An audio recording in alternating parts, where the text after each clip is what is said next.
fun boys and the fun girls. It is I, your host, the dude, Batula. And you know me, I am the best there is at being the worst. So today, I'm going to be covering a figure that personifies just how awesome everything is about this season we currently find ourselves in. So sit back, relax, and prepare yourself for Batula's Halloween countdown. So if you were like Batula, and you were a child of the 90s, but also somehow have been alive for hundreds of years, then you watched this, Gargoyles. I loved Gargoyles. It was a lot like Batman the Animated Series, but, you know, about gargoyles. We all know gargoyles are synonymous with Halloween, and also with many petty crimes as well. And we think it has to do more with socioeconomic factors that are well beyond their control. But let's just say Save-A-Lot security guards are always on the lookout for these dudes. But I digress. Let's check out this awesome figure. And here we have him, Goliath. Oh, I've been looking forward to this for some time. Neca gave us such a beautiful box using that incredible old painting that they used to use for all of the promotional art. I remember in the 90s when I was such a huge fan as a battling, yet somehow I am immortal, and also I was young in the 90s. It's a complicated thing. Don't ask too many questions. You can see here we have a product shot looking fierce. And back here we have a little bio for all of the noobs who do not know what a gargoyle is. They are stupid. There is kind of a funny little note down here. Includes book, paper, interchangeable head, and hands. Okay, cool. Right over here we have another shot of Goliath. At the top of the box we have this cool looking Gargoyles logo, ultimate action figure. We will see. We're opening it up, and oh yes, there he is. Looking fit, looking healthy. Oh yes. Over here, there is Goliath. You can see the city behind him. Oh, how wonderful. Let's open this guy up. And here we have the mighty Goliath out of the packaging. And yes, he is fantastic. Let's start with the head sculpt.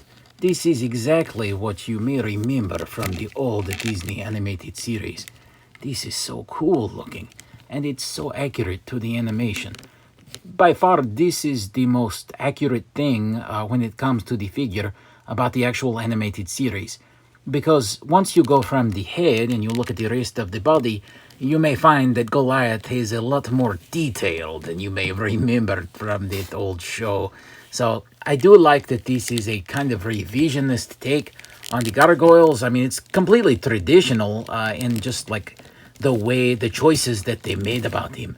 But they have made it very realistic, almost as if this were like a live-action version of that old cartoon.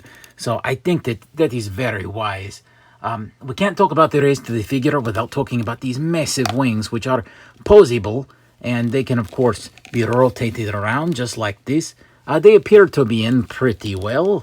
Not had many problems with these like slipping out. There are hinges, but every time you use one of the hinges on the wings, it sounds very like breaky. Hear that? Oh, that's a horrifying sound to an action figure collector. But no, really. They work very well, even if it's a weird noise. Nothing is actually breaking. The body sculpt itself, you can very much tell this is in kind of the style of their new like superhero type of body. It has that same kind of muscle to it. The same body that we've seen on, say, the Phantom and Flash Gordon and some of their DC 2-pack figures. It's a shame there aren't any more of those, am I right? They also stay really true to his gigantic belt buckle and loincloth, so that looks really good. There's this incredible muscle in the legs, and you go down to these truly bizarre bat-like feet. So those look cool. You turn it around, you have this tail that has a bendy wire in it. It's very rubbery, but there is also a hinge up here, so you can rotate it, you can hinge it. It's the best of both worlds, I think. On the back, you can see his hair, and then if I turn it around like this, you can see just how wide the wingspan is. This is huge. The wings are wider than the actual height of the figure, so that is cool. it looks really good. The only little QC hiccup is right here where it appears some of the paint from the loincloth may have gotten the leg just slightly, but I think that it's fine. There is no real major issue here in this form. Let's go ahead and show you the alternate head before we do articulation. It is fairly simple to pop off just like that. You can see it is a ball peg. There is no hinge, but it has a wonderful amount of range. All right, and then we put on the alternate head. Now, this happened a lot in the show. When Goliath would get mad, he would kind of go into like a berserker rage, if you will. And this is what you would get. The eyes would go white, and he was ready for combat. So I like that the one is much more of like the neutral cartoon head, and the other is more like Goliath is going to kill you now kind of head. I really do like the teeth as well. These are really nice. Yeah, those chompers are so cool. And then right around the eyes, there's more purple. This was the only real paint defect on mine. There was a little too much purple, so I had to kind of scrape a little bit off there. Probably a little bit more work for me to do to get that line clean. Probably take a little bit of nail polish remover and just kind of just guide it off a little bit. But it's okay. Now, when we look at articulation, the head goes up about that much and really far down, but it's funny because the hair is sculpted back here, so the hair lifts up as well. Right, you can of course bring the head around, but that hair is going to hinder it a little bit. You can probably lift the hair over the wings, but then, like I just did, you kind of pop the head off. Next up, like I said, the wings, they do have a hinge up here, so you get that horrifying cracking noise. And then you can, of course, bring them all the way around for all sorts of different poses. Of course, these wings are like a very hard, almost brittle plastic, so you're not going to wrap it around his shoulders as he did appear in the show many times. I do think Neca will probably do that version, though, at some point, providing these do well, and the collectors seem to love them so far. So, with these shoulders, they hinge out, and you can get them pretty much 90 degrees like that. Looks okay. Then you can bring it up like that. The biceps kind of go out really far. So you're not going to bring the arm very far in like this. But once you clear it, then you can get it way in there so that he can smell his own B.O. Broadway, bring me some deodorant. Here at the bicep, it can be rotated, of course. You do have a double jointed elbow. It can do about that much, which works out very well. You do have a swivel at the wrist. There is a hinge so that you can back in with his hand. And then at the ab section, you do have kind of a rotation there. I keep not being able to use it very well, though, because it kind of just drags the rest of the biceps with it. And then you can do quite a bit of hinging down and quite a bit of hinging back. Probably the biggest articulation cut that's the most noticeable is this, so it will probably be the most controversial for collectors, but I am very glad it's there. So at the midsection, you can see that there is just kind of a ball joint system right here, and this is able to swivel as well. You can get a pretty good split right here. You probably do even more if not for the loincloth, which really doesn't bother things that much. And then it goes up about this much. Like I said, they were careful about sculpting the loincloth to where it would not inhibit his articulation, which is always very good. Right here at the knees, you can see that it is just a single joint. However, the way that they sculpted it, it is almost exactly the same amount of range that a double joint would have had. So very, very good. Here we have a rotation.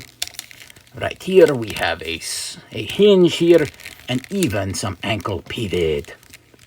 And at the toe, the bat-like feet, you even have a hinge there. So you can even kind of rotate this around and gives you even more posability options. The tail also has articulation, like I said, a hinge, and this is like a bendy wire on the inside of it, and it feels very sturdy and holds the poses very well. Now, all of these joints, Neca has done something that I think people are a little irritated by lately, and it's, you know, they've conquered a lot of their breakage problems. I don't see a whole lot of that on the interwebs, but what I do see is that there's this. you can see that I have a pile of purple paint. So they painted the joints, which is fine because, you know, once that gets worked out, it's not a problem. I will say the decision maybe is slightly baffling here because it does appear that the plastic they used is purple and not necessarily painted in these joints. So I'm a little confused by this. But, I mean, once it works out, who knows? Maybe that's some kind of excess plastic, but I don't think so. I'm pretty sure that that is paint. So, aside from a few little quibbles here and there, I feel like the articulation is very nice on this guy. Let's talk about some of the accessories. He does come with this cool book. I was trying to think back to the show, and I remember that Dimona has the cool spell book that she uses to make Goliath crazy. I think this might be it. It could also be the spell book from the premiere of the show, and that particular book was just used to put the gargoyles into like the deep sleep.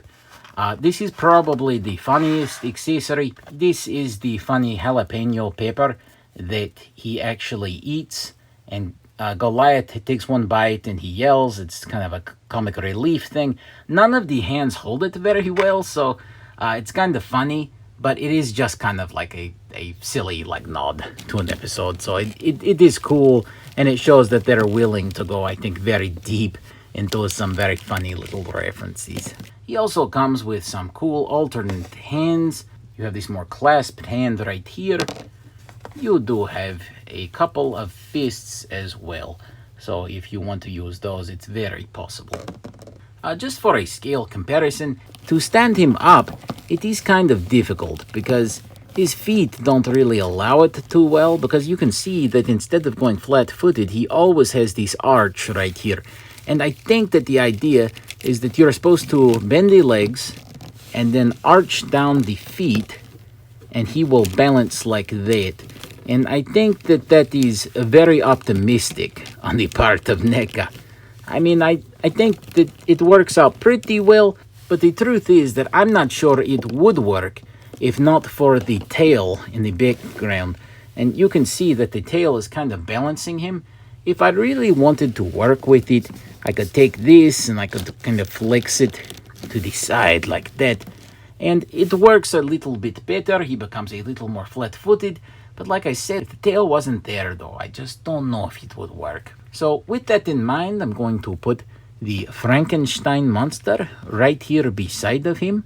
And keep in mind, Karloff was wearing like boots that had the big platforms, so it does give him a height boost. If I take Goliath and I were to straighten his legs like this, then they're pretty much a similar scale, I would say, with Goliath being only slightly smaller, almost exactly the same. He looks bigger than he really is because of, I think, the massive wingspan, which takes up a dramatic portion of the package. To be honest with you, I don't know if you could go too crazy town with the articulation or anything, but you can get some pretty good stuff. I mean, if you look at it like this, you can see the legs that are kind of, arched out, and I think it looks pretty neat, so you can do some cool stuff. But that tail is going to be kind of the fulcrum that all of the articulation kind of hinges on, if you will. Pardon the pun. You can put the wings up. You can even use the wings as kind of a way to balance him as well. So there are some options here. I think the number one thing that the figure should have included is a really sturdy display stand. In particular, I would have loved like a flight stand. I think that would have been really nice. If you're like me and you're a Neca collector, there's probably a flight stand laying around that you can utilize, but what would be the point in showing you something the figure does not actually include? Maybe this is just Neca's way of trying to get you to buy one of the flight stands, or one of their figure stands they sell. Who knows? So just keep in mind that there are a few limitations here to what you can do, but I really do think this is an epic action figure, and I'm shocked that we got something so incredible. When they revealed it, it blindsided everyone. No one expected to see a Goliath figure of this quality, and it really is wonderful. I think this line has a very bright future. I can only hope that collectors will support it and the nostalgia for Gargoyles will fuel future releases. Like, I'm hoping we see a Broadway, or there's so many other releases. And of course, the Mona is coming out soon. There's just a lot of cool stuff. I would love to even see some of the human characters, even something like Macbeth or something like that. It would all be cool, especially Xanatos. Give us the version in the suit, give us the version in the armor. I'll probably buy every bit of it. If it keeps up this quality and this is fantastic, then I see it as a definite purchase. So it's as awesome as all get out. It's so cool that this figure came out during the Halloween season, because I think this is the perfect type of thing, because it appeals to nostalgia. There's the kind of fanboy love for this show, and there's also the spookiness factor, and I think that it does all of it beautifully. This is the perfect kind of unexpected Halloween release from Neca, and I think it's just fantastic. Wow! Wasn't that cool? I love these gargoyles. I hope Neca does the whole lot of them. And I think it will be a legendary series of figures. Not to mention utterly evil, somehow. Even though the gargoyles are good, you get what I'm saying? They look evil. But either way, wait. Uh-oh, they found me again. It's either the IRS or angry villagers. Either way, I got to go.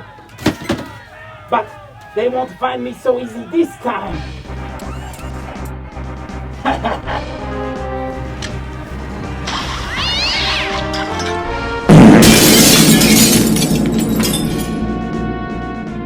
It's the spell that they use to put the gargoyles to. It's an epic figure, what can I say?